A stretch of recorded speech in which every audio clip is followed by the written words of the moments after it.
On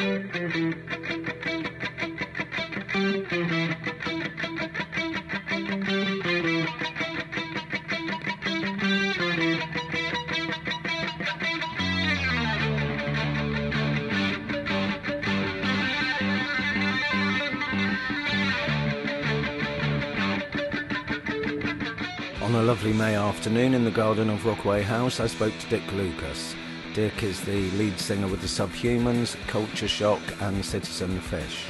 He's often around Rockaway, so if you see him, say hello. He's a friendly fellow with a smiling face and always willing to engage with anybody up there.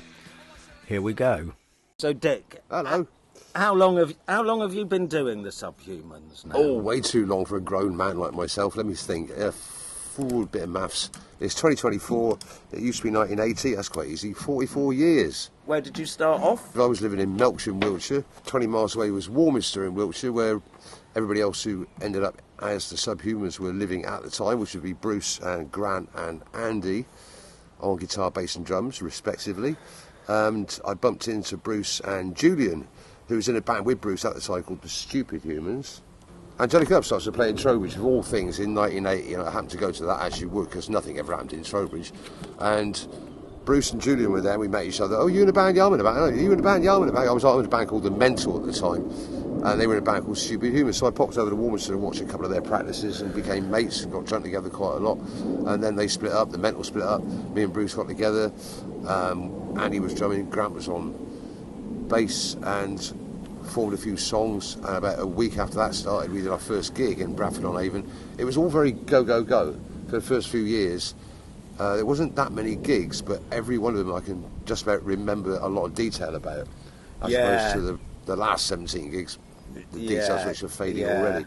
So was there like at that time, was there kind of a big punk scene around Melksham and those villages in? Not really. Melksham punk scene was a gathering of 9 or 10 punks sat in the Conservative Club disco at the back of Melksham car park every Wednesday, I believe, of an evening, and we'd sit there, and 8 or 9 mods would sit there, and about 30 others would sit there and dance about a little bit. It was a very small affair, and the mods didn't like the punks, and the punks didn't like the mods, because that's what you're supposed to do.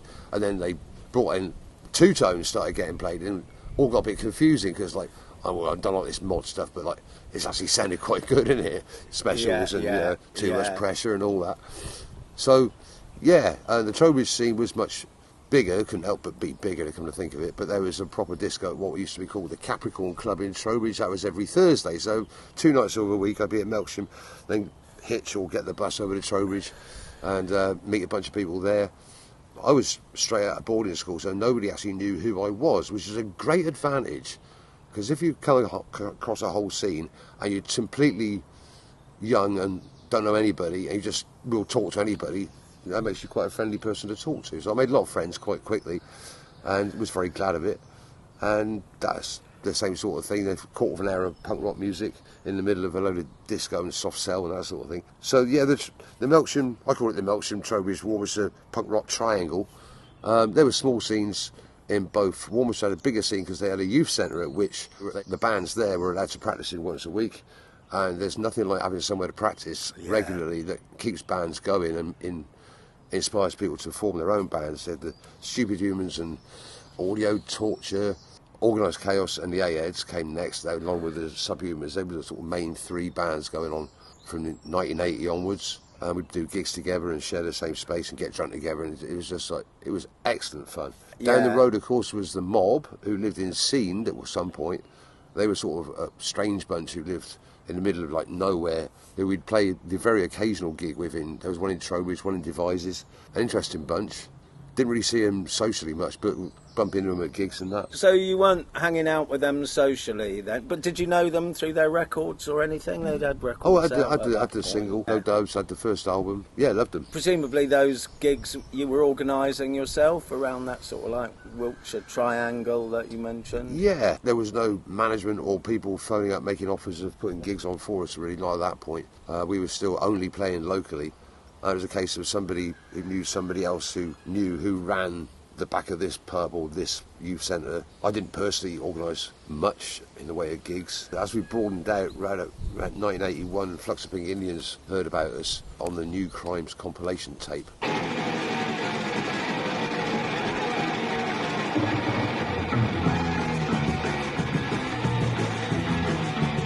They gave us our first ever not in Wiltshire gigs. Okay. Nottingham and big city London, and that was eye-opening.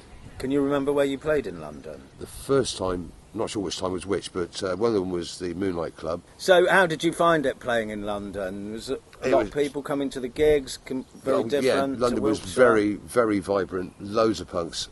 Packed out gigs, no matter who was playing, just so many people up there into it. A whole bunch of amazing people, really. That's where we first got connected up with Southern Studios and Pete from Small Wonder, who was going to put one of our records out once. What was your first record then, and how did that come about? Demolition War EP.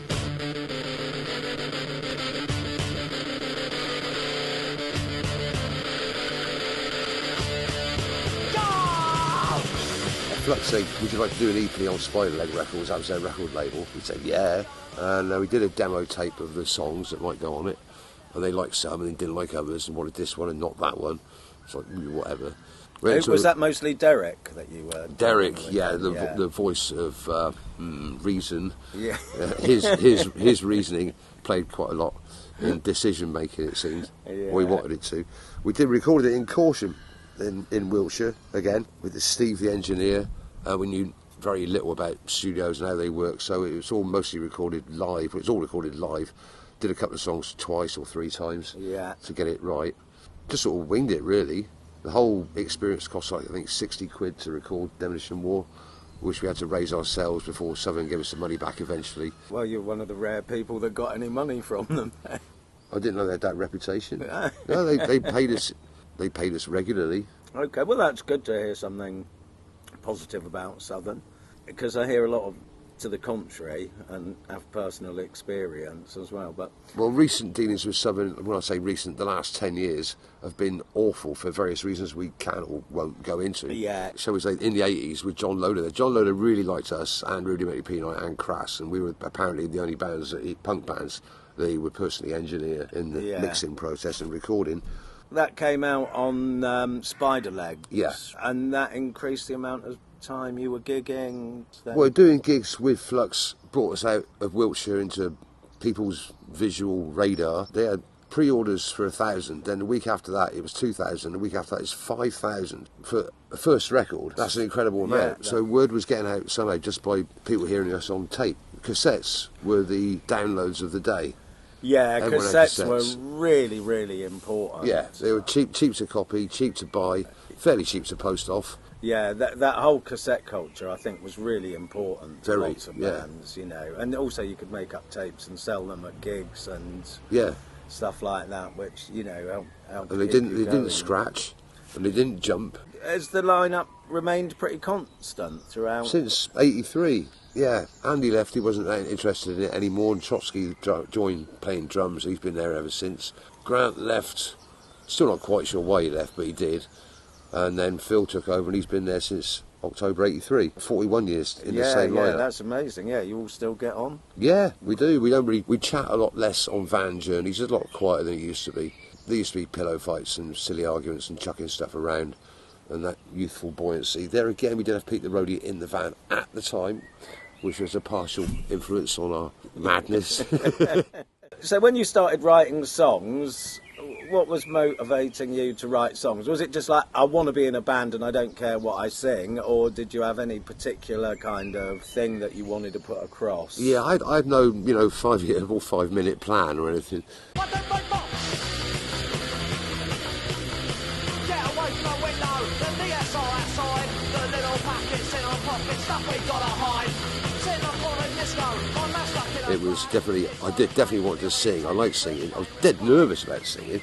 It took several gigs, a lot of gigs, to actually get to the point where I'm not nervous before a gig. I still am a bit. But in the early days, it was absolute, almost paralysis.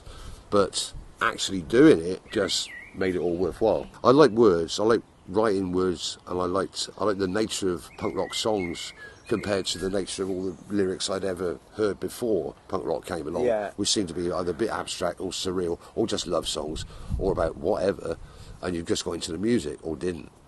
And then punk rock came along and it was suddenly singing about, bored teenagers, anarchy in the UK, and it's like, well, okay, something's like relevant coming along. But yeah, I like words, I like poems that rhyme and scan, none of this freeform nonsense. Yeah, and I couldn't play guitar, I never tried, but I couldn't play anything except a bit of piano. Did you learn piano when you were a kid? Yeah, I had a few piano lessons, but I was a kid and I just got bored with it. Didn't want to do it. Should have probably kept it up, but whatever. You were the main writer in the band? In terms of lyrics, Bruce was the main musical writer in the band. He's something of a special case. I mean, he had all these wacky ideas. It's like, is it punk rock? Well, it is now, because we're just doing it. It's like, oh, that sounds a bit sort of metally, yeah, but it's faster and it starts here and it stops there and goes into something else. No complaints there. He was very inventive. And he loved it. Now, these days, he's teaching guitar to school kids or anybody who wants teaching, basically.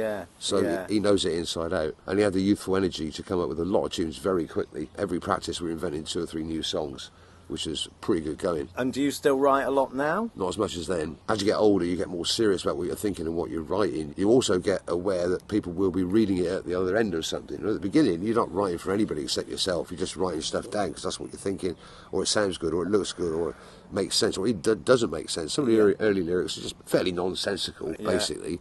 There is some serious stuff in there, but it wasn't seriously thought through. I remember staring at some lyrics after I'd written them, thinking, where the fuck did that come from? That's actually really quite good. Not to show off or anything, but... I think you do surprise yourself. I've been surprised by what I'd just written, as if it had come from somewhere else or something. But as time goes on, firstly, you don't want to repeat yourself, and that gets a bit tricky. I mean, I've written at least 450 songs, and about, I don't know how many of those have been sung, but quite a lot of them. And secondly, you get older, more experienced, you know a lot more about what you're talking about in the songs, and subjects get a lot broader.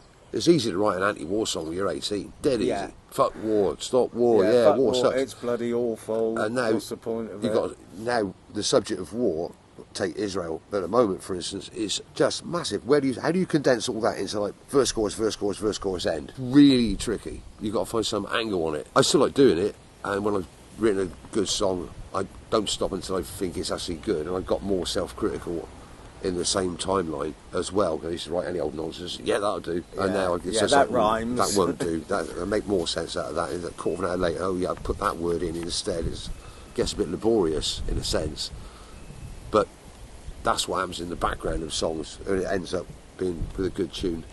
You're flying. I mean, the Subhumans, to me, seem to be touring all the time. Yeah, touring is something you have to get used to and get into the role of the daily way it goes. You wake up somewhere, you get up, you do your stuff, you eat something, you set off, drive however many miles it is. I mean, you cope with touring okay still? Yeah. It's become a way of life for you? More or less. It's not as constant as it used to be. We did 262 gigs before we split up in 1985, from 1980, so whatever that is, 262 divided by 5, whatever that is a year, about 50 a year, isn't it? Citizen Fish.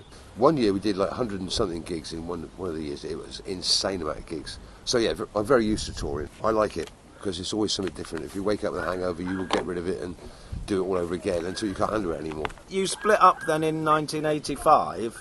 End of 85, we recorded our last album, 2929 Split Vision, at Southern in like December 85, after we'd done 3 last gigs, Leeds, Warminster and London, because we were sort of splitting up, but we didn't really discuss it between us much. So it was hanging in this weird place where were we split up or not? And I thought, well, we probably are, but at the same time, we've still got all these new songs, so let's make an album out of them instead of wasting them.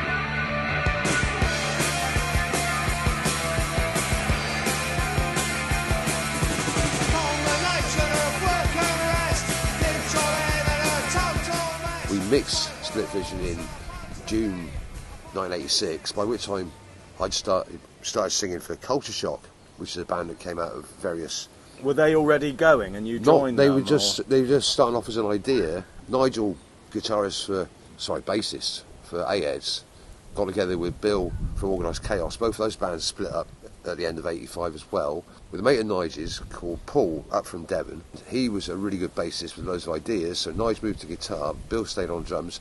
They had this band, they wanted a singer, Subhumans was split up, did I want to try singing? So I tried singing, and they were doing this strange mixture of ska and reggae beats with a bit of punk rock thrown in. It was like, whoa, this is different. It's different, and it was thoroughly enjoyable.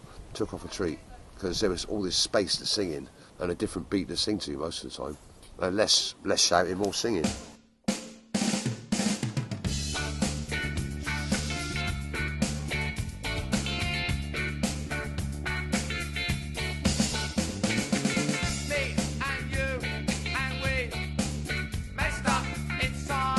Did that change the way that you were writing and the things you were writing about? That and the massive increase in the amount of spliffs I started having. Because, to generalise, Subhumans were a drinking band, Culture Shock were a smoking band. There was a massive overlap as well between those things. But in general terms, or maybe it was the speed of the music I was listening to then, I don't know. But the songs I wrote in Culture Shock were much more not personal, emotional. Both those words sound soppy as hell. No, their music is a really emotional thing. They're more about people and their interactions between each other rather than things like the church or the state. There's only one song that I wrote when I was in the Subhumans that I didn't feel like could or should sing in the Subhumans, which I sang for Culture Shock, which is You Are Not Alone. And that's a very much an emotional song. Yeah. Take the title, You Are Not Alone. It's like, I don't write many songs like that. Yeah. And I didn't feel it fitted in with the Subhumans' general angry feel. It was a bit too positive. It sounds daft now. People's expectations do at least slightly tend to make you want to do more of what they like already, because you like being liked. Everyone likes being liked. And if you like the stuff that they like, what's to stop you keep doing the same thing over and over again, more or less? Well, I've reached a point now where it doesn't matter what I'm writing. I'll sing whichever band comes up with a tune first. Right, okay, yeah. It doesn't matter anymore. Those barriers, you lose a lot of barriers as you get older and Yeah, realise yeah. most of it is just like ridiculous structures that you just don't need. What are the gigs like that you're playing now? You play a lot in America. Quite a bit, once or twice a year. I mean, at the beginning, did you really feel part of that, what people now call that sort of like anarcho DIY scene? We were put into that group under that label, and neither felt discomfort nor comfort with it. It fitted in terms of lyrically, it fitted in terms of some of the songs, obviously, in terms of other songs. Perhaps it didn't fit so much, Nothing I Can Do, not really very anarcho in that. But then nobody was defining what it meant.